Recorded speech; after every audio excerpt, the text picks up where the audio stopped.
റബ്ബ് സുബ്ഹാനഹു വ തആലയുടെ എമ്പാടും അനുഗ്രഹങ്ങൾ ആസ്വദിച്ചും അനുഭവിച്ചും കഴിയുന്നവരാണ് നമ്മൾ ഓരോരുത്തരും. ആ അനുഗ്രഹങ്ങളുടെ കൂട്ടത്തിൽ നമ്മളേറെ പ്രാധാന്യത്തോടു കൂടി കാണുന്നതാണ്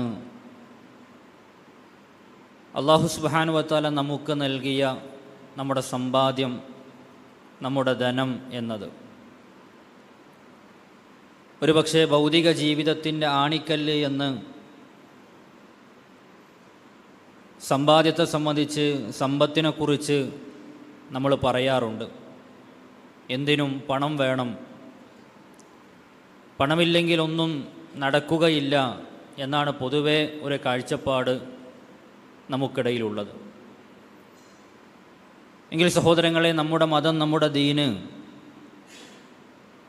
ഈ സമ്പത്തിനെ എങ്ങനെയാണ് കൈകാര്യം ചെയ്യേണ്ടത്, ഏത് രൂപത്തിൽ നിങ്ങൾ അതിനെ ഉപയോഗിച്ചുകൂടാ എന്നത് കൃത്യമായി നമുക്ക് വരച്ച് കാണിച്ച് നൽകിയിട്ടുണ്ട്. അതുകൊണ്ട് തന്നെയാണ് ഒരു മനുഷ്യൻ്റെ ജീവിതത്തിൽ നാളെ പരലോകത്ത് ഒരു കാല് മുന്നോട്ട് വെക്കണമെങ്കിൽ പോലും അവനോട് 4 ചോദ്യങ്ങൾ ചോദിക്കുമെന്ന് നബി കരീം സല്ലല്ലാഹു അലൈഹി വസല്ലം പറഞ്ഞപ്പോൾ അതിലവൻ്റെ ആയുസ്സിനെക്കുറിച്ചും യുവത്വത്തെക്കുറിച്ചും തുടർന്നവൻ്റെ അറിവിനെക്കുറിച്ചും, 4-മതായി ആ കൂട്ടത്തിൽ നമ്മളെ പഠിപ്പിച്ചൊരു കാര്യമാണ് വ അൻ മാലിഹി, നമ്മുടെ കറൻസികളെക്കുറിച്ച്, നമ്മുടെ കയ്യിലുള്ള സമ്പാദ്യത്തെക്കുറിച്ച് അല്ലാഹു സുബ്ഹാനഹു വ തആല ചോദിക്കുമെന്നാണ്. പ്രധാനമായി 2 ചോദ്യങ്ങൾ സമ്പത്തിൻ്റെ വിഷയത്തിൽ റബ്ബിൽ നിന്ന് കേൾക്കേണ്ടവരാണ്, ഉത്തരം കൊടുക്കേണ്ടവരാണ് നമ്മൾ ഓരോരുത്തരും. ഒന്നാമത്തത് മിൻ ഐനക്തസബഹു വഫീമ അൻഫഖഹു, എവിടെ നിന്നാണ് സമ്പാദിച്ചത്, എവിടെ കൊണ്ടുപോയാണ് ചെലവഴിച്ചത് എന്നാണ്. സമ്പാദ്യത്തിൻ്റെ സോഴ്സ്, അതിൻ്റെ സ്രോതസ്സ് അല്ലാഹു സുബ്ഹാനഹു വ തആല ചോദിക്കുന്നു. അതിൻ്റെ കൂടെ തന്നെ അത് ഏതിൻ്റെ വിഷയത്തിലാണ്, ഏത് രൂപത്തിലാണ് അത് നീ ചെലവഴിച്ചത് എന്നതിനെക്കുറിച്ചും ചോദ്യമുണ്ടാകുമെന്ന് നബി കരീം സല്ലല്ലാഹു അലൈഹി വസല്ലമ നമ്മളെ പഠിപ്പിക്കുകയാണ്. തരുന്നില്ല സഹോദരങ്ങളെ, ഒരു മനുഷ്യൻ്റെ ജീവിതത്തിൻ്റെ ആവശ്യങ്ങൾ റബ്ബിനോട് പറയുന്ന സമയം, അതല്ലെങ്കിൽ പ്രാർത്ഥനയുടെ സമയം, റസൂലുള്ളാഹി സ്വല്ലല്ലാഹു അലൈഹി വസല്ലമ നമ്മളെ പഠിപ്പിച്ചതുപോലെ ഒരു യാത്രക്കാരൻ്റെ പ്രാർത്ഥന സ്വീകരിക്കുമെന്നാണ്, സംശയമില്ലാത്തതാണ്. അതിന് സാധ്യതകൾ കൂടുതലാണ് സ്വീകരിക്കപ്പെടാൻ. എന്നാൽ ഒരു യാത്രക്കാരനെ കുറിച്ച് നബി കരീം സല്ലല്ലാഹു അലൈഹി വസല്ലമ പറയുന്ന സമയത്ത് കാണാം, അവൻ്റെ പ്രാർത്ഥനകൾക്ക് ഉത്തരം ലഭിക്കുന്നില്ല.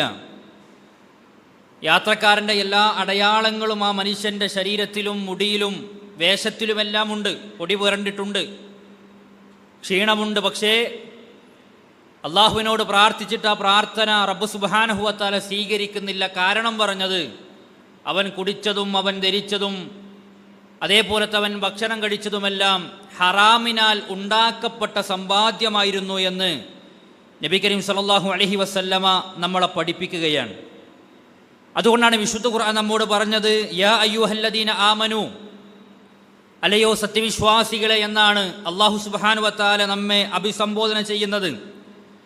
കുലൂ മിനത് ത്വയ്യിബാതി മാ റസഖ്നാകും വഷ്കുറൂ ലില്ലാഹ്, അല്ലാഹു സുബ്ഹാനഹു വ തആല നിങ്ങൾക്ക് നൽകിയതിൽ ഏറ്റവും വിശിഷ്ടമായതിനെ, നല്ലതിനെയാണ് നിങ്ങൾ കഴിക്കേണ്ടത്.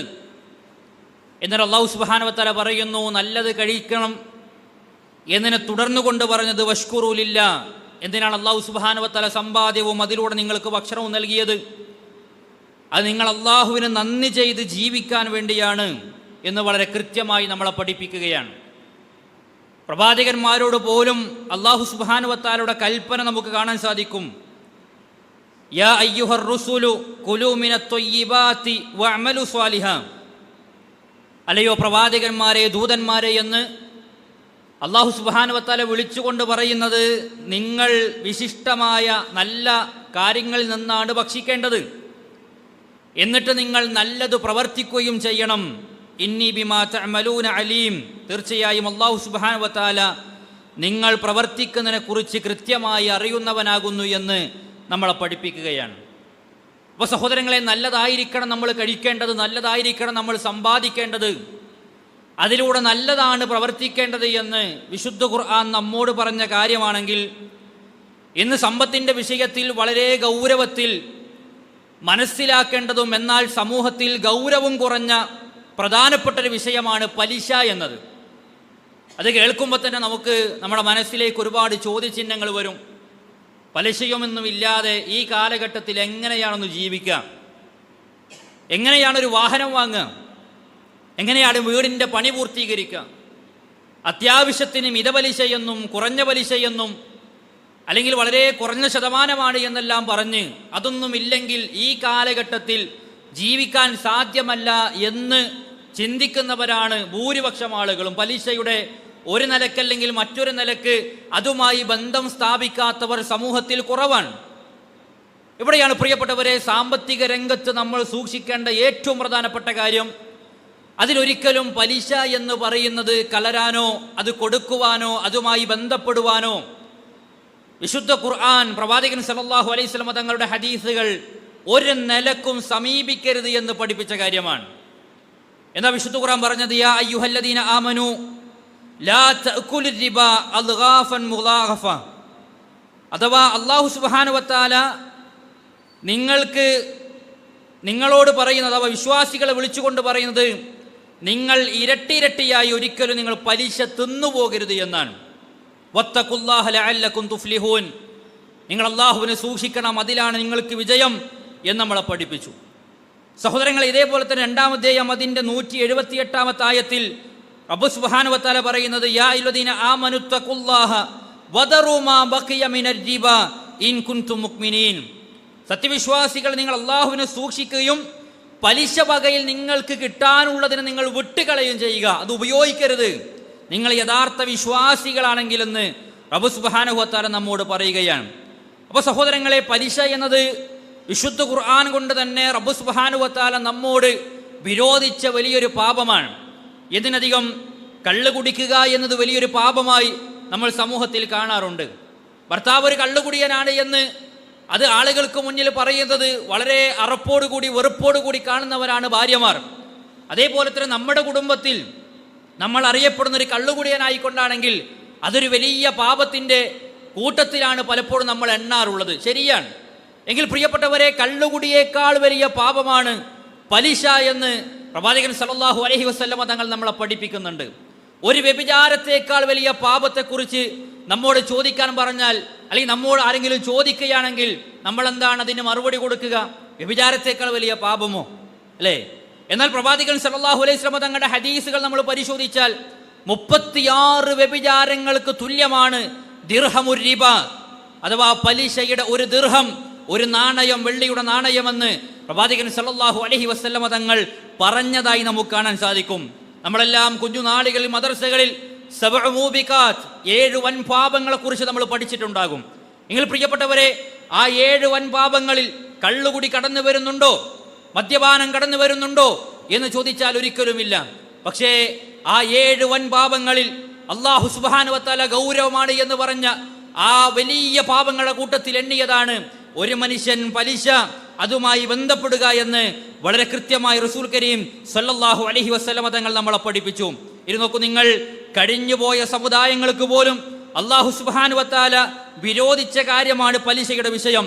അഥവാ ജൂതന്മാരോട് പോലും, പ്രവാചകന്മാരുടെ സമൂഹത്തോട് പോലും അല്ലാഹു സുബ്ഹാനഹു വ തആല ഈ കാര്യം നിങ്ങൾ ഒഴിവാക്കണമെന്ന് വളരെ ഗൗരവത്തിലാണ് നമ്മളെ പഠിപ്പിച്ചിട്ടുള്ളത്. ഇനി സഹോദരങ്ങളെ, പ്രവാചകൻ സല്ലല്ലാഹു അലൈഹി വസല്ലം തങ്ങളുടെ ഹദീസുകൾ നമ്മൾ പരിശോധിച്ചാൽ, ഇന്ന നബിയ സല്ലല്ലാഹു അലൈഹി വസല്ലം നഹാ അൻ സമനിദ്ദം, അഥവാ രക്തത്തിന്റെ പണം, അത് റസൂലുള്ളാഹി സ്വല്ലല്ലാഹു അലൈഹി വസല്ലം തങ്ങൾ നിങ്ങൾക്ക് വിരോധിച്ചിട്ടുണ്ട്. വസമനിൽ കൽബ്, നായയെ കച്ചവടം ചെയ്തുണ്ടാക്കുന്ന പണം പ്രവാചകൻ സല്ലല്ലാഹു അലൈഹി വസല്ലം തങ്ങൾ വിരോധിച്ചിട്ടുണ്ട്.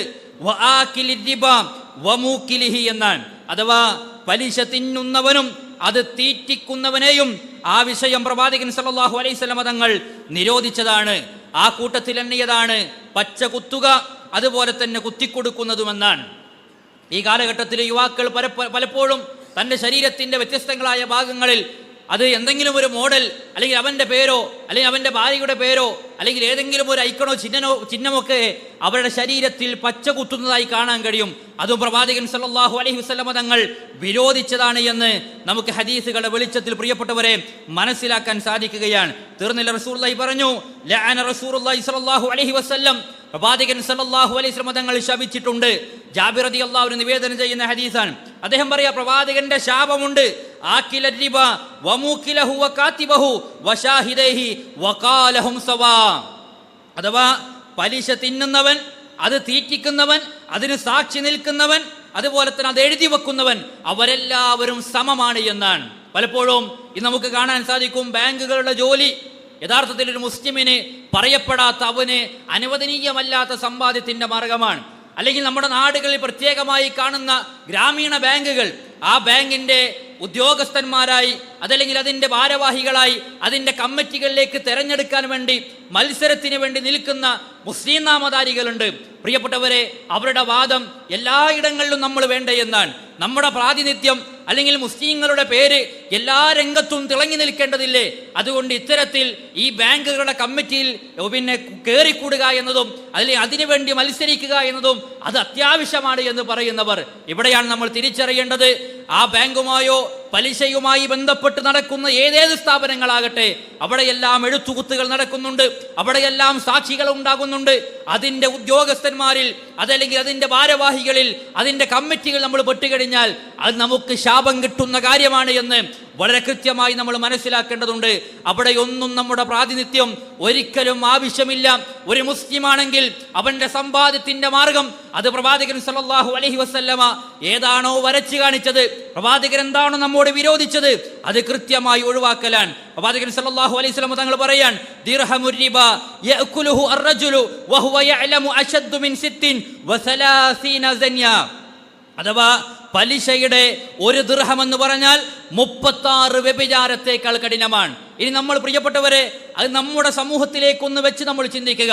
ഭാര്യയുടെ സ്വർണം ഭർത്താവ് ചോദിക്കുകയാണ്, അത് വിൽക്കാൻ വേണ്ടിയിട്ട്. ഭാര്യമാര് പറയും, വിറ്റ് കഴിഞ്ഞാൽ അത് പിന്നീട് തിരിച്ചു കിട്ടുകയില്ല, അതുകൊണ്ട് നമുക്ക് പണയം വെക്കാം. യഥാർത്ഥത്തിൽ ഭർത്താവിനെ കൊണ്ട് പണയം വെപ്പിക്കലൂടെ ഈ ഭാര്യ ചെയ്യുന്നത് എന്താണ് എന്ന് ചോദിച്ചാൽ, തൻ്റെ ഭർത്താവിനെ വ്യഭിചാരത്തിന്റെ കുറ്റവാളിയാക്കുകയാണ്. അല്ലെങ്കിൽ വ്യഭിചാരത്തിന്റെ കുറ്റം കിട്ടുന്ന നരകത്തിലേക്ക് പോകുന്ന ഏർപ്പാട് ചെയ്യുന്ന ഒരു മനുഷ്യനാക്കി മാറ്റുകയാണ്. പ്രിയപ്പെട്ടവർ, അതിന്റെ ഗൗരവം എത്രത്തോളമുണ്ട് എന്ന് ചോദിച്ചാൽ, പ്രവാചകൻ സല്ലല്ലാഹു അലൈഹി വസല്ലം തങ്ങൾ പറഞ്ഞു, അർരിബ 70 ബാബ, പലിശക്ക് 70ഓളം വരുന്ന ഇനങ്ങളുണ്ട്, കവാടങ്ങളുണ്ട്.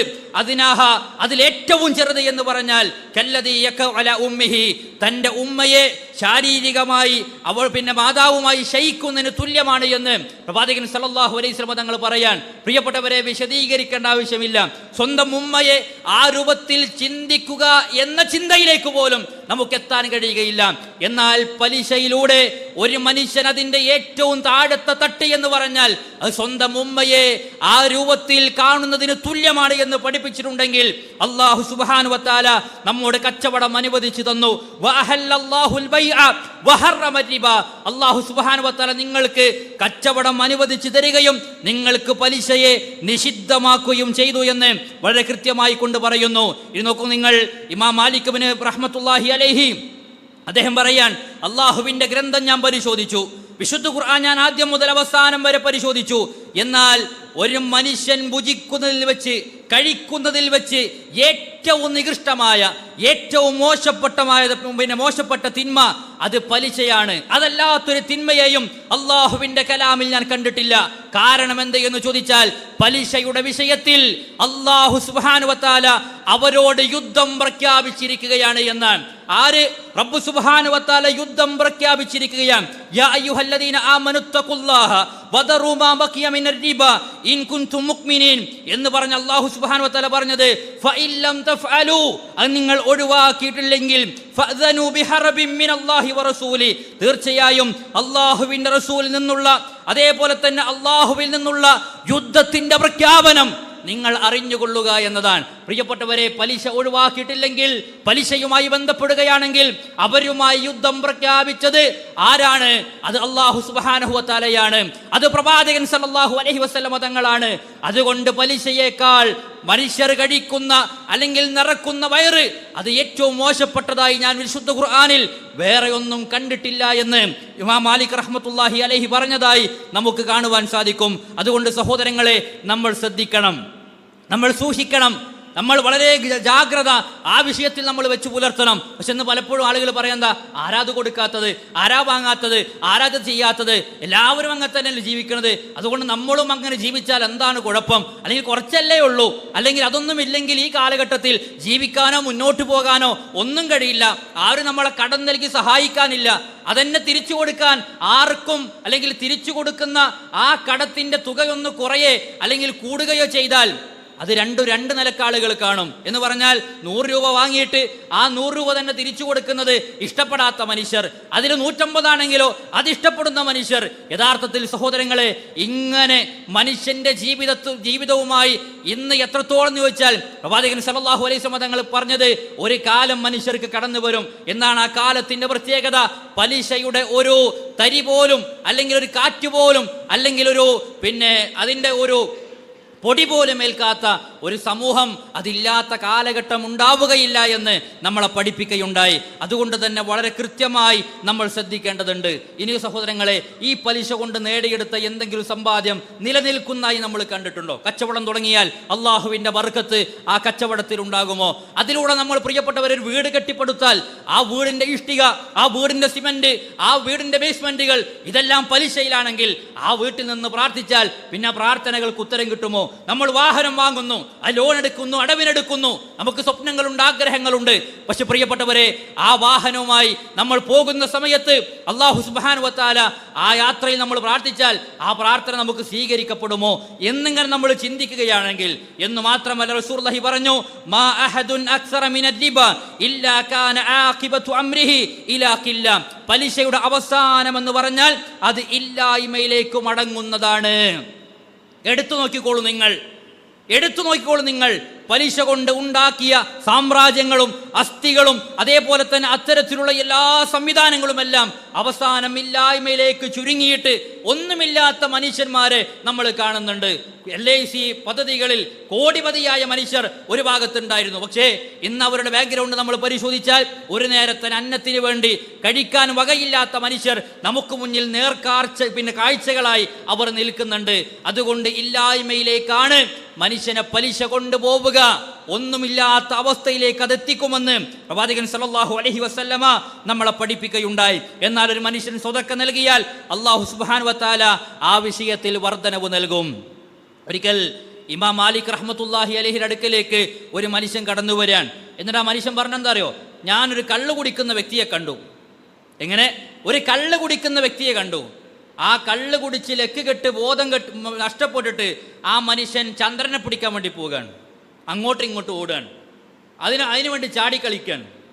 അപ്പോൾ ഈ കണ്ടു നിന്ന മനുഷ്യൻ പറഞ്ഞുപോയി, ഒരു മനുഷ്യൻ നിറക്കുന്ന വയറ് അല്ലേ, അവൻ കഴിക്കുന്ന അവൻ്റെ ഭക്ഷണം കൊണ്ട് അവൻ നിറക്കുന്ന അവൻ്റെ വയറുണ്ടല്ലോ, അതിലേറ്റവും മോശപ്പെട്ടത് മദ്യമാണ്. ഇനി മദ്യമല്ലെങ്കിൽ ഞാൻ എൻ്റെ ഭാര്യയെ തൊലാക്ക് ചൊല്ലിയിരിക്കുന്നു എന്നാണ്. ഒരു മനുഷ്യൻ നിറക്കുന്ന വയറിൽ അതിലേറ്റവും മോശപ്പെട്ടത് മദ്യമാണ്. ഇനി അങ്ങനെ മദ്യമല്ലെങ്കിൽ ഞാൻ എൻ്റെ ഭാര്യയെ തൊലാക്ക് ചൊല്ലിയിരിക്കുന്നു എന്ന് പറഞ്ഞിട്ടുണ്ട്. അതിനെക്കുറിച്ച് എനിക്കൊന്ന് പറഞ്ഞു തരണം, ഞാൻ ആ പറഞ്ഞത് ശരിയാണോ തെറ്റാണോ എന്ന് ഇമാം മാലിക് റഹ്മത്തുള്ളാഹി അലൈഹിയോട് ചോദിച്ചപ്പോൾ അദ്ദേഹം പറഞ്ഞു, താങ്കളുടെ ഭാര്യ തൊലാക്ക് ചെയ്യപ്പെട്ടവളാണ്. എന്തേ കാരണം? ഒരു മനുഷ്യൻ വയറിൽ നിറക്കുന്ന മദ്യത്തേക്കാൾ വലിയൊരു പാപാണെന്ത്? പലിശ എന്നുള്ളത്. കാരണം എന്താ അറിയോ? ഇസ്രാ മിറാജ് യാത്രയിൽ നബി സല്ലല്ലാഹു അലൈഹി വസല്ലമ ചില വ്യക്തികളെ കണ്ടു. ആരാണവർ?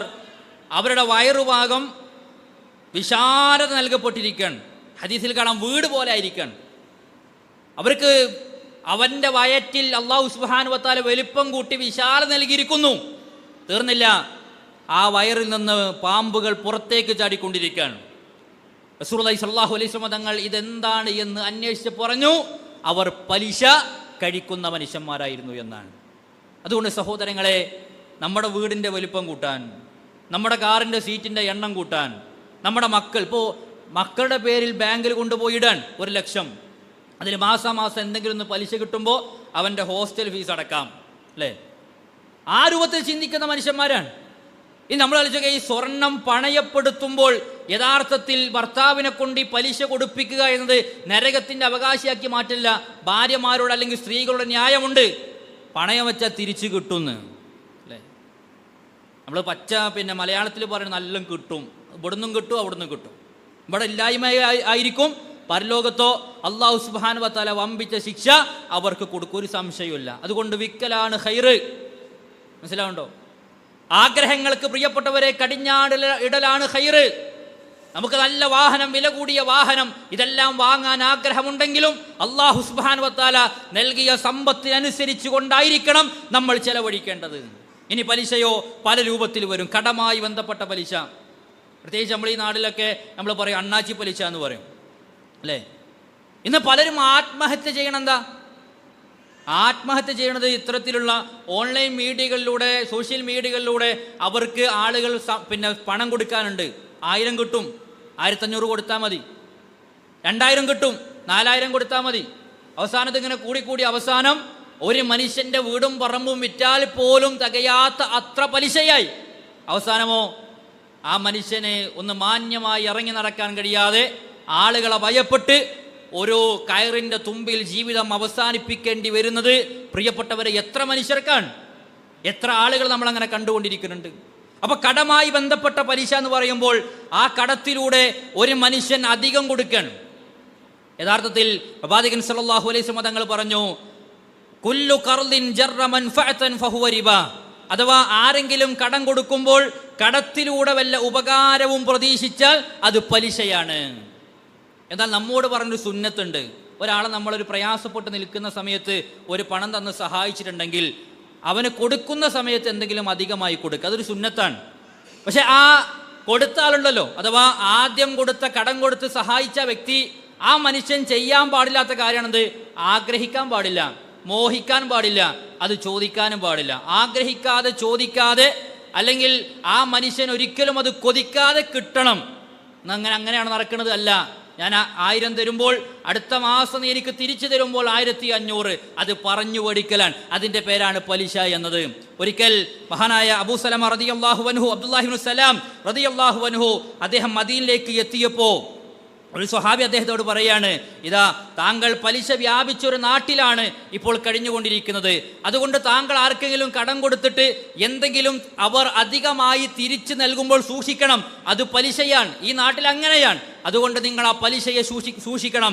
എത്രത്തോളം ചില ആളുകൾ നിങ്ങൾക്ക് കടം തിരിച്ചു നൽകുമ്പോൾ ഒരു ചുമട് വൈക്കോലോ അല്ലെങ്കിൽ ബാർലിയോ അല്ലെങ്കിൽ കാലിത്തീറ്റയോ ഒക്കെ നിങ്ങൾക്ക് നൽകും. അതൊരിക്കലും നിങ്ങൾ സ്വീകരിക്കരുത്, അത് പലിശയായി നൽകുന്നതാണ് എന്ന് നമ്മളെ പഠിപ്പിക്കുകയാണ്. അതുപോലെ തന്നെ സഹോദരങ്ങളെ, ഇത് കടവുമായി ബന്ധപ്പെട്ട പലിശയാണെങ്കിൽ കച്ചവട രംഗത്ത് പലിശ കടന്നു വരും. പ്രവാചകൻ സല്ലല്ലാഹു അലൈഹി വസല്ലം തങ്ങൾ പറഞ്ഞു, ഒരേ ഇനത്തിൽപ്പെട്ട സാധനങ്ങൾ നിങ്ങൾ വിൽക്കുന്ന സമയത്ത് അത് കൈമാറുമ്പോൾ അതിൽ നിങ്ങൾക്ക് ചില കാര്യങ്ങൾ ശ്രദ്ധിക്കേണ്ടതുണ്ട്. ഒരു ഉദാഹരണത്തിന് പ്രവാചകൻ പറഞ്ഞതാണ്, സ്വർണവുമായി കച്ചവടം നടത്തുമ്പോൾ, വെള്ളിയുമായി കച്ചവടം നടത്തുമ്പോൾ, ഗോതമ്പുമായി കച്ചവടം നടത്തുമ്പോൾ, അങ്ങനെ ഭക്ഷണത്തിൻ്റെ വസ്തുക്കളും അതുപോലെ തന്നെ സ്വർണവും വെള്ളിയും നാണയങ്ങളുമെല്ലാം നമ്മൾ കച്ചവടം നടത്തുമ്പോൾ തുല്യത്തിന് തുല്യമല്ലാതെ നിങ്ങൾ കച്ചവടം നടത്താൻ പാടില്ല.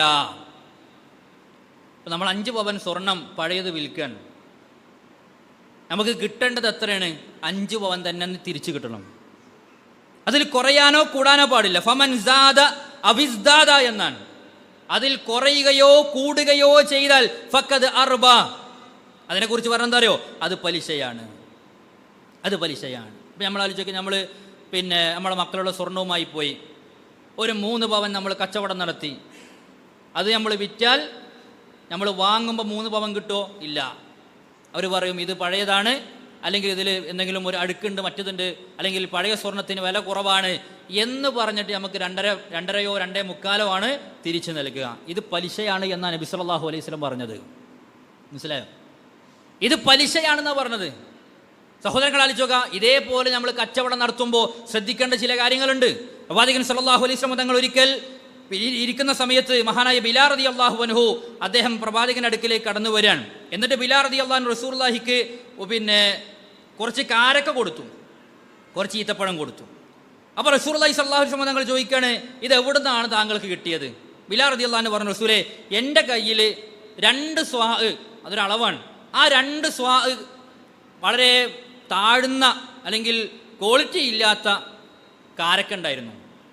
ആ 2 സ്വാ കാരക്ക ഞാൻ കൊടുത്തിട്ട് മുന്തിയ ഇനം, നല്ല ഇനം 1 സ്വാ ഞാൻ വാങ്ങി. അപ്പോൾ കൊടുത്തത് 2ആണ്, കിട്ടിയത് എത്രയാണ്? 1ആണ്. ഇനം 1 ഈത്തപ്പഴമാണ്, പക്ഷെ ക്വാളിറ്റി വ്യത്യാസമുണ്ട്.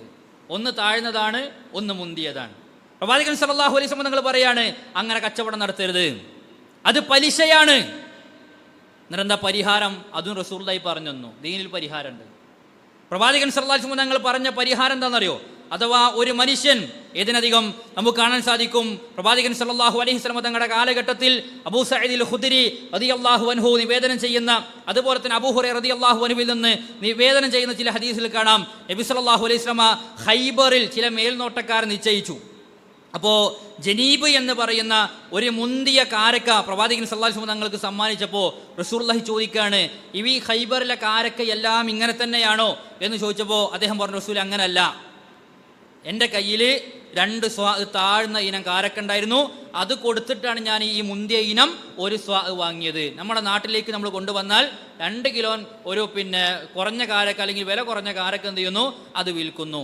എന്നിട്ടോ പകരമായി വാങ്ങുന്നത് മുന്തിയ ഇനം 1 കിലോ കാരക്ക, അത് പലിശയാണ്. റസൂലുള്ളാഹി പറയാണ്, നിങ്ങൾ എന്താ ചെയ്യേണ്ടത്?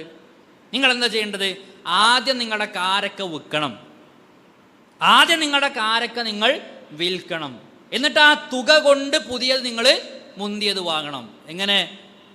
നമ്മൾ ജ്വല്ലറിയിലേക്ക് പോയാൽ പഴയ സ്വർണം ആദ്യം നമ്മൾ വിൽക്കണം, മനസ്സിലാവുണ്ടോ? അത് ബില്ലാക്കി അത് വിറ്റ് അതിൻ്റെ പണം കൈപ്പറ്റിയിട്ട് വേണം എന്ത് ചെയ്യാൻ? അത് ബില്ലാക്കുകയോ അല്ലെങ്കിൽ അതിൻ്റെ പണം നമ്മൾ ഉറപ്പിക്കുകയോ ചെയ്തിട്ട് വേണം ആ പണം കൊണ്ടാണ് എന്ത് ചെയ്യേണ്ടത്? നമ്മൾ പുതിയ സ്വർണം വാങ്ങേണ്ടത്. അതല്ല സ്വർണം കൊണ്ട് കച്ചവടം നടത്തുമ്പോൾ കുറവാണെങ്കിൽ അത് പലിശയാണ് എന്ന് റസൂലുള്ളാഹി സ്വല്ലല്ലാഹു അലൈഹി വസല്ലം. രണ്ടാമത്തെ കണ്ടീഷൻ എന്താ അറിയോ? അത് യദം ബിയദാവണം, അപ്പം തന്നെ കൈമാറ്റം ചെയ്യണം എന്നാണ്. കടം പറയാൻ പാടില്ല, മനസ്സിലാവുണ്ടോ? കടം പറയാൻ പാടില്ല. സ്വർണ്ണ കച്ചവടത്തിൽ, വെള്ളി കച്ചവടത്തിൽ ഒരേ വസ്തുക്കൾ കൈമാറ്റം ചെയ്യുമ്പോൾ അത് ആ സമയങ്ങൾ നിങ്ങൾ ഒരിക്കലും കടം പറയരുത് എന്ന് റസൂലുള്ളാഹി സ്വല്ലല്ലാഹു അലൈഹി വസല്ലമ നമ്മളെ പഠിപ്പിച്ചു. ദീൻ എളുപ്പമാണ്. അഥവാ പഴയത് നമ്മൾ വിൽക്കുക, അല്ലെങ്കിൽ ക്വാളിറ്റി കുറഞ്ഞ നമ്മൾ വിൽക്കുന്നു, എന്നിട്ട് ആ പണം കൊണ്ട് നമുക്ക് ആവശ്യമുള്ളത് അവിടുന്ന് വാങ്ങുന്നു എന്നത്. അപ്പോൾ അവിടെ കച്ചവടമായി, മനസ്സിലാവുണ്ടോ? പകരത്തിന് പകരം എന്നത് അവിടെ മാറിയിട്ട് പിന്നെന്തായി? അവിടെ കച്ചവടം ആയി തീരുമെന്നുള്ളതാണ്. അതുകൊണ്ട് സഹോദരങ്ങൾ നമ്മൾ ശ്രദ്ധിക്കണം. പ്രവാചകൻ സല്ലല്ലാഹു അലൈഹി വസല്ലം തങ്ങൾ പറയാൻ, മഹാനായ ഇബ്നു അബ്ബാസ് റളിയല്ലാഹു അൻഹു നിവേദനം ചെയ്യുന്ന ഹദീസിൽ കാണാം, ഇദല്ലാഹു റസിന വരിബ ഫീ ഖറിയ, അഥവാ വ്യഭിചാരത്തിലും പലിശയിലും ഒരു സമൂഹം വ്യാപകമായി കഴിഞ്ഞാൽ, അതിൽ പ്രകടമായി കഴിഞ്ഞാൽ അല്ലാഹു സുബ്ഹാനഹു വ തആലയുടെ ശിക്ഷ ആ സമൂഹത്തിൽ ഇറങ്ങാൻ സാധ്യത കൂടുതലാണ് എന്ന് ഇബ്നു അബ്ബാസ് റളിയല്ലാഹു അൻഹു പറഞ്ഞു. എത്രത്തോളം നാളെ ഖബറിൽ നിന്ന് ഈ പലിശയുടെ ആളുകൾ എങ്ങനെയാണ് എഴുന്നേറ്റ് വരിക? അല്ലദീന യഅകുലൂന റിബ ലാ യഖൂമൂന ഇല്ലാ കമാ യഖൂമുല്ലദി യതഖബ്ബതുഹു ശൈത്വാനു മിനൽ മസ്. പലിശ തിന്നവർ അവർ പിശാച് ബാധിച്ച നിമിത്തം മറിഞ്ഞു വീഴുന്നവരെ പോലെയാണ് ഖബറിൽ നിന്ന് എഴുന്നേറ്റ് വരിക എന്ന് വിശുദ്ധ ഖുർആൻ നമ്മളെ പഠിപ്പിക്കുകയാണ്. ഇബ്നു കസീർ റഹിമഹുല്ലാഹ് പറയുന്നു, അഥവാ പലിശ തിന്നുന്നവർ അന്ത്യനാളിൽ ഖബറിൽ നിന്ന് എഴുന്നേറ്റ് വരുന്നത് പിശാച് ബാധയേറ്റ ആളുകളെ പോലെയായിരിക്കും. അഥവാ എഴുന്നേറ്റ് അവർക്ക് വിഷമകരമായ അവസ്ഥയുണ്ടാകും. അങ്ങനെ പ്രയാസപ്പെട്ടായിരിക്കും നാളെ പരലോകത്തേക്ക് അവർ കടന്നു വരിക എന്ന് വളരെ കൃത്യമായി നമ്മളെ പഠിപ്പിക്കുന്നു. അതുകൊണ്ട് സഹോദരങ്ങളെ, നമുക്കിവിടെ ജീവിച്ചാൽ മാത്രം പോരാ, പലിശ ഇല്ലെങ്കിൽ എങ്ങനെ ജീവിക്കുന്നല്ല, നമുക്ക് മരിക്കണം. അതുകൂടി നമ്മുടെ മനസ്സിൻ്റെ ആഗ്രഹമാണ്, അല്ലെങ്കിൽ നമുക്ക് ജീവിതത്തിൽ വരാനുള്ളതാണ്. അതുകൊണ്ട് മരണമാണ് ജീവിതത്തിൻ്റെ ഏറ്റവും വലിയ പ്രതിസന്ധി. ജീവിതമല്ല പ്രതിസന്ധി, മരണമാണ് എന്ന് തിരിച്ചറിഞ്ഞ് മുന്നോട്ട് പോകാൻ നമുക്ക് കഴിയേണ്ടതുണ്ട്. അല്ലാഹു സുബ്ഹാനഹു വ തആല അതിനുള്ള തൗഫീഖ് നമുക്കെല്ലാം നൽകി നമ്മയെല്ലാം അനുഗ്രഹിക്കുമാറാവട്ടെ. അൽഹംദുലില്ലാഹ് അല്ലദീ ഹദാനാ ലിഹാദാ വമാ കുന്നാ ലിനഹ്തദിയ ലൗലാ അൻ ഹദാനല്ലാഹ്. അസ്സലാത്തു വസ്സലാമു അലാ റസൂലിഹിൽ അമീൻ വഅലാ ആലിഹി വസഹാബത്തിഹി വമൻ വാല വബഅദ്. ഒരിക്കൽ കൂടി അല്ലാഹു സുബ്ഹാനഹു വ തആലയെ സൂക്ഷിച്ച് ഭയപ്പെട്ടുകൊണ്ട് ജീവിക്കണമെന്ന് ഓർമ്മപ്പെടുത്തുകയാണ്. പറഞ്ഞു വന്നത് പലിശയുമായി ബന്ധപ്പെട്ട് നമ്മൾ അറിയേണ്ട, അതിൻ്റെ ഗൗരവം ഉണർത്തുന്ന ചില കാര്യങ്ങളെ സംബന്ധിച്ചാണ്. റസൂൽ കരീം സല്ലല്ലാഹു അലൈഹി വസല്ലം പറഞ്ഞു, റഅയ്തു ലൈലത റജുലൈനി ആതാൻ. എൻ്റെ അടുക്കൽ ഒരു രാത്രിയിൽ 2 പേർ കടന്നു വരികയുണ്ടായി. സ്വപ്നത്തിലാണ്, വഹിയാണ്.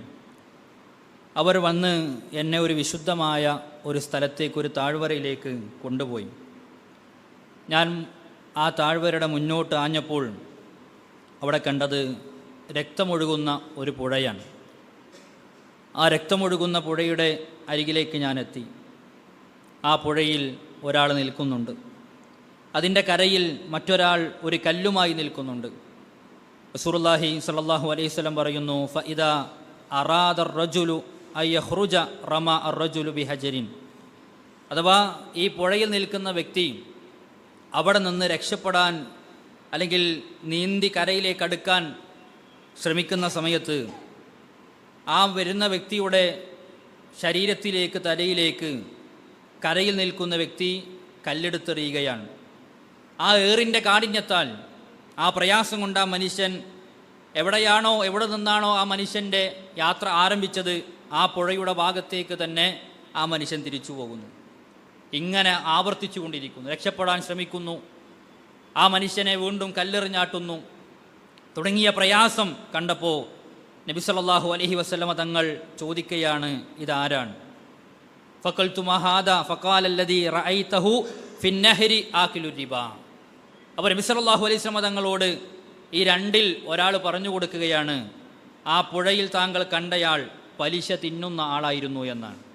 അപ്പോൾ സഹോദരങ്ങളെ, നമ്മളിവിടെ പല ന്യായങ്ങളും പറഞ്ഞ് പല രൂപത്തിലുള്ള ന്യായീകരണങ്ങളും സ്വമേധയാ കണ്ടെത്തിയിട്ട് ആയത്തുകളെയും ഹദീസുകളെയും എല്ലാം ആ കാലഘട്ടത്തിലായിരിക്കും, അതൊന്നും നമ്മുടെ ഈ ഒരു കാലഘട്ടത്തിൽ യോജിച്ചതല്ല എന്ന് പറഞ്ഞുകൊണ്ട് മുന്നോട്ട് പോകുമ്പോൾ ഉമർ റളിയല്ലാഹു അൻഹുവിൻ്റെ ഒരു വാചകം കൂടി നമ്മൾ ചേർത്ത് വെക്കണം. റസൂലുള്ളാഹി സ്വല്ലല്ലാഹു അലൈഹി വസല്ലം തങ്ങൾ ഹജ്ജത്തുൽ വദാഇൽ പലിശയുമായി ബന്ധപ്പെട്ട കാര്യങ്ങൾ പറഞ്ഞു.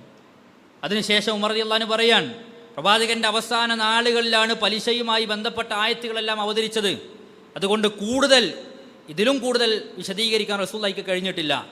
അതുകൊണ്ട് തന്നെ പലിശയാകും എന്ന് നിങ്ങൾ കരുതുന്ന എല്ലാ കാര്യങ്ങളും, പലിശ മാത്രമല്ല, പലിശയാകും എന്ന് നിങ്ങൾ കരുതുന്ന എല്ലാ കാര്യങ്ങളും നിങ്ങൾ ഉപേക്ഷിക്കേണ്ടതുണ്ട് എന്ന് മഹാനായ ഉമർ ഇബ്നു ഖത്താബ് റളിയല്ലാഹു അൻഹു അവിടെ പറഞ്ഞു വെക്കുകയാണ്. അതുകൊണ്ട് സഹോദരങ്ങളെ, നമ്മുടെ ഇടപാടുകൾ അത് സത്യസന്ധമായിരിക്കണം. ആർക്കെങ്കിലും കൊടുക്കാനുണ്ടെങ്കിൽ അത് എത്രയും പെട്ടെന്ന് കൊടുത്ത് നമ്മൾ അവസാനിപ്പിക്കുക. മനസ്സിലാവുന്നുണ്ടോ? ഇനി നമ്മുടെ കയ്യിൽ പലിശയുടെ ഒരു ഓഹരി ഉണ്ടെങ്കിൽ യഥാർത്ഥത്തിൽ അതെങ്ങനെയാണ് ഒഴിവാക്കേണ്ടത്? ഇപ്പം നമ്മുടെ ബാങ്കിൻ്റെ ബാലൻസ് എടുത്ത് നോക്കിയാൽ സഹോദരങ്ങളെ, സ്വാഭാവികമായി ഒരു പലിശ വന്ന് കിടക്കുന്നുണ്ടാവും. നമ്മൾ ഒഴിവാക്കിയിട്ടുണ്ടോ? പലിശ കൊണ്ട് ബുദ്ധിമുട്ടുന്ന ഒരാൾക്ക് അത് കൊടുക്കാം. അതല്ലെങ്കിൽ പൊതുകാര്യങ്ങൾക്ക് വേണ്ടി, റോഡോ കിണറോ അത്തരത്തിലുള്ള ഏതെങ്കിലും ഒരു പൊതുകാര്യങ്ങൾക്ക് വേണ്ടി അത് നമുക്ക് കൊടുക്കാവുന്നതാണ്. അതുപോലെ തന്നെ നമ്മുടെ മേത്തിൽ നിന്ന്, നമ്മുടെ ശരീരത്തിൽ നിന്ന് അത് ഒഴിവാക്കുക. സ്വതക്ക കൊടുക്കല്ല. അതെനിക്ക് എൻ്റെ ശരീരത്തിൽ ഇപ്പം ഇങ്ങനെ ഒന്നും അവസരങ്ങളില്ലെങ്കിൽ അത് നമ്മുടെ മേത്ത് നമ്മൾ ഒഴിവാക്കുക. അത് വല്ല പാവപ്പെട്ടവർക്കാണെങ്കിൽ അങ്ങനെ, അതല്ലാതെ പള്ളിയിലേക്കോ സ്ഥാപനങ്ങളിലേക്കോ അല്ല. നമ്മുടെ ശരീരത്തിൽ നിന്ന് അതല്ലെങ്കിൽ നമ്മുടെ സമ്പാദ്യത്തിൽ നിന്ന് അത് വേഗം നമ്മൾ ഒഴിവാക്കേണ്ടതാണ്. അപ്പോൾ നമുക്ക് മറ്റൊരു സംശയമാണ് ഇൻഷുറൻസുകൾ, അല്ലേ? ഒരു രാജ്യത്ത് ജീവിക്കുമ്പോൾ ആ രാജ്യത്തിൻ്റെ നിയമങ്ങൾ പാലിക്കുക എന്നത്, ഖുതുബ നടക്കുമ്പോഴേ നമ്മൾ സംസാരിച്ചാൽ നമുക്ക് ഖുതുബ കിട്ടൂല. അതുകൊണ്ട് നമ്മൾ ശ്രദ്ധിക്കുക. അപ്പോൾ റസൂലുള്ളാഹി സ്വല്ലല്ലാഹു അലൈഹി വസല്ലം തങ്ങൾ നമ്മോട് പറയും, ഏത് രാജ്യത്ത് നമ്മൾ ജീവിക്കുകയാണെങ്കിലും ആ രാജ്യത്തിൻ്റെ നിയമങ്ങൾ പാലിക്കൽ അവിടുത്തെ പൗരന്മാരെ സംബന്ധിച്ചിടത്തോളം നിർബന്ധമായ കാര്യമാണ്. എന്നാൽ സഹോദരങ്ങളെ, നമ്മൾ വാഹനത്തിന് ഇൻഷുറൻസ് അടക്കലുണ്ട്, അല്ലേ? എല്ലാവരും അതടച്ചിട്ടാണ് വാഹനം ഓടിക്കണം. അങ്ങനെ തന്നെ ഓടിക്കാനും പാടുള്ളൂ. അത് രാജ്യത്തിൻ്റെ നിയമമാണ്. എന്നാൽ നമ്മുടെ വാഹനം ഒന്ന് തട്ടിയാൽ നമ്മൾ അടച്ച തുകയേക്കാൾ കൂടുതൽ നമുക്ക് കിട്ടുന്നു. ഇതിൻ്റെ പേരെന്താ? നമ്മുടെ വാഹനം തട്ടിയാൽ നമ്മൾ 2000 രൂപക്ക് നമ്മൾ ഇൻഷുറൻസ് അടച്ചു എന്ന് വിചാരിക്കാം. വാഹനം എന്തെങ്കിലും ഒരു അപകടത്തിൽപ്പെട്ടു തട്ടി, അങ്ങനെയാണെങ്കിൽ നമുക്ക് 5000 7000 കിട്ടുന്നുണ്ടെങ്കിൽ അടച്ച തുകയേക്കാൾ കൂടുതൽ കിട്ടുന്നു. അതിൻ്റെ പേരാണ് പലിശ. മനസ്സിലാവുണ്ടോ? അപ്പോൾ ഈ first party, second party, bumper to bumper എന്ന് പറയുന്ന നമുക്ക് കിട്ടുന്ന ഒരു ഇൻഷുറൻസ് നമ്മൾ അടക്കാൻ പാടില്ല. കാരണം അതിലൊക്കെ പലിശ നമുക്ക് വരാനുള്ളതാണ്. അത് പറ്റൂല. എന്നാൽ നമുക്ക് കിട്ടാത്തത് ഏതാ? എല്ലാവർക്കും അറിയാം, തേർഡ് പാർട്ടിയാണ്. ആ തേർഡ് പാർട്ടി അടക്കാൻ പോയാൽ ആ ഓഫീസിൽ ആൾ തന്നെ പറയും, തട്ടി അങ്ങക്കൊന്നും കിട്ടൂല, അല്ലാ എനിക്കൊന്നും കിട്ടില്ല, എന്നാ വേണ്ട, അല്ലേ? നമുക്ക് കിട്ടണം. നമ്മൾ അടച്ചതിനേക്കാൾ കൂടുതൽ കിട്ടുകയാണ്. സംശയമുണ്ടോ? അടച്ചതിനേക്കാൾ കൂടുതൽ കിട്ടുന്നത് എങ്ങനെ കിട്ടുന്നത്? അവർ കച്ചവടം നടത്തി നമുക്ക് ലാഭം തന്നതാ? അല്ല. നമ്മളെല്ലാം കച്ചവടത്തിൽ ഏർപ്പെട്ടതാ? അല്ല സഹോദരങ്ങളെ. പിന്നെന്താ? ഇത് കൂടുതൽ കിട്ടുന്നത് പലിശയാണ്. അതുകൊണ്ട് ആ ഫസ്റ്റ് പാർട്ടിയും ആ സെക്കൻഡ് പാർട്ടിയും ആ ബമ്പർ ടു ബമ്പറൊക്കെ നമ്മൾ ഒഴിവാക്കണം. ചിലപ്പോൾ വാഹനം എടുക്കുന്ന സമയത്ത് ഒരു പക്ഷേ പിന്നെ ഫസ്റ്റ് പാർട്ടി എടുക്കാതെ അല്ലെങ്കിൽ അടക്കാതെ അത് നിങ്ങൾക്ക് റോഡിലേക്ക് ഇറക്കാൻ പറ്റില്ല എന്ന് പറയുമ്പോൾ ഒരു നിർബന്ധമായ സാഹചര്യമായി. അത് കഴിഞ്ഞാലോ പിന്നെ നിർബന്ധമായ സാഹചര്യമല്ല. അതുകൊണ്ട് നമ്മൾ ഇൻഷുറൻസ് അടക്കുമ്പോൾ പോലും പ്രിയപ്പെട്ടവരെ ശ്രദ്ധിക്കണം, തേർഡ് പാർട്ടിയാണ് നമ്മൾ അടക്കേണ്ടത്. കാരണം നമുക്കും അതിലൂടെ ഒന്നും കിട്ടാനില്ല. മനസ്സിലാവുണ്ടോ? അപ്പോൾ ഇങ്ങനെ നമ്മൾ ഓരോ രംഗവും നമ്മൾ പരിശോധിക്കണം. ചിലർ കുറിയിൽ കൂടും, ചിട്ടിയിൽ കൂടും അല്ലേ, എന്നിട്ട് അടച്ച തുകയേക്കാൾ കൂടുതൽ വിളിച്ചെടുക്കും. എന്താ? പലിശൻ. ചില ആളുകളാണെങ്കിലോ കുറി നടത്തിയിട്ട് ഈ നടത്തുന്ന ആൾക്ക് പലിശ അങ്ങോട്ട് കൊടുക്കും. അതല്ല, അത് മുന്നേ നിശ്ചയിച്ച് പറഞ്ഞിട്ട് ഞാൻ കൂടി നടത്തുകയാണ്, 1 ലക്ഷമാണ്, അതിൽ 5000 രൂപ ഞാൻ എടുക്കും, അത് തൃപ്തി ഉണ്ടെങ്കിലൊക്കെ ആണെങ്കിൽ അത് കുഴപ്പമില്ല എന്ന് പറയുകയാണെങ്കിലോ കുഴപ്പമില്ല. അതല്ലെങ്കിലോ സമ്മതമില്ലാതെ നമ്മളത് ചോദിക്കാതെ എന്ത് ചെയ്യാണ്, നമ്മളിൽ നിന്ന് ഒരു ഓഹരി വാങ്ങുന്നു, നമ്മൾ പലിശ കൊടുക്കലാണ്. നമുക്ക് നമ്മൾ അടച്ച പൈസ എന്ത് ചെയ്യുന്നില്ല, തിരിച്ച് കിട്ടണില്ല. അപ്പോൾ ഇങ്ങനെ ചിലർക്ക് ഇതൊക്കെ പ്രയാസമല്ലേ, ബുദ്ധിമുട്ടല്ലേ? ദുനിയാവ് എന്ന് പറഞ്ഞാൽ അള്ളാഹു സുബ്ഹാനഹു വ തആല ഈ സമ്പത്തിനെ കുറിച്ച് പറഞ്ഞത് ഏറ്റവും വലിയ പരീക്ഷണമാണ് നിങ്ങൾക്ക് സമ്പത്ത് എന്നാണ്. അതുകൊണ്ടാണ് ആ സമ്പത്തിനെ കുറിച്ച് നാളെ ചോദ്യം ചെയ്യും എന്നും പറഞ്ഞിട്ടുള്ളത്. ഏത് അനുഗ്രഹങ്ങളും ചോദ്യം ചെയ്യപ്പെടും. അതുകൊണ്ട് കരുതിയും ഗൗരവത്തോടും കൂടിയാണ് നമ്മുടെ കയ്യിലുള്ള ഓരോ പണവും നമ്മൾ കൈകാര്യം ചെയ്യേണ്ടത് എന്ന് സൂചിപ്പിക്കുകയാണ് അള്ളാഹു സുബ്ഹാനഹു വ തആല. ആ രൂപത്തിൽ ആ സാമ്പത്തിക വിഷയത്തിൽ വിശുദ്ധി പാലിച്ചുകൊണ്ട് മുന്നോട്ട് പോകാൻ നമുക്കെല്ലാം തൗഫീക്ക് നൽകി അനുഗ്രഹിക്കുമാറാകട്ടെ. നമ്മുടെ വീഴ്ചകൾ അള്ളാഹു സുബ്ഹാനഹു വ തആല വിട്ടുപുറത്ത് മാപ്പാക്കി തരുമാറാകട്ടെ. എല്ലാ നന്മകൾക്കും അള്ളാഹു നമ്മെ സാക്ഷിയാക്കുമാറാകട്ടെ. നമ്മെ തേടി വരുന്ന മുസീബത്തുകളെ അള്ളാഹു സുബ്ഹാനഹു വ തആല നമ്മിൽ നിന്നും വഴിമാറ്റുമാറാകട്ടെ. അല്ലാഹുമ്മ ഗ്ഫിർ ലിൽ മുഅ്മിനീന വൽ മുഅ്മിനാത്ത് വൽ മുസ്ലിമീന വൽ മുസ്ലിമാത്ത് അൽഅഹ്യാഇ മിൻഹും വൽ അംവാത്ത് ഇന്നക മുജീബു ദഅവാതി വയാ ഖാദിൽ ഹജാത്ത്. اللهم أجرنا من النار، اللهم أجرنا من النار. ربنا آتنا في الدنيا حسنة وفي الآخرة حسنة وقنا عذاب النار. ربنا تقبل منا إنك أنت السميع العليم وتب علينا إنك أنت التواب الرحيم. آمين آمين برحمتك يا أرحم الراحمين. صلى الله على نبينا محمد وعلى آله وصحبه أجمعين والحمد لله رب العالمين.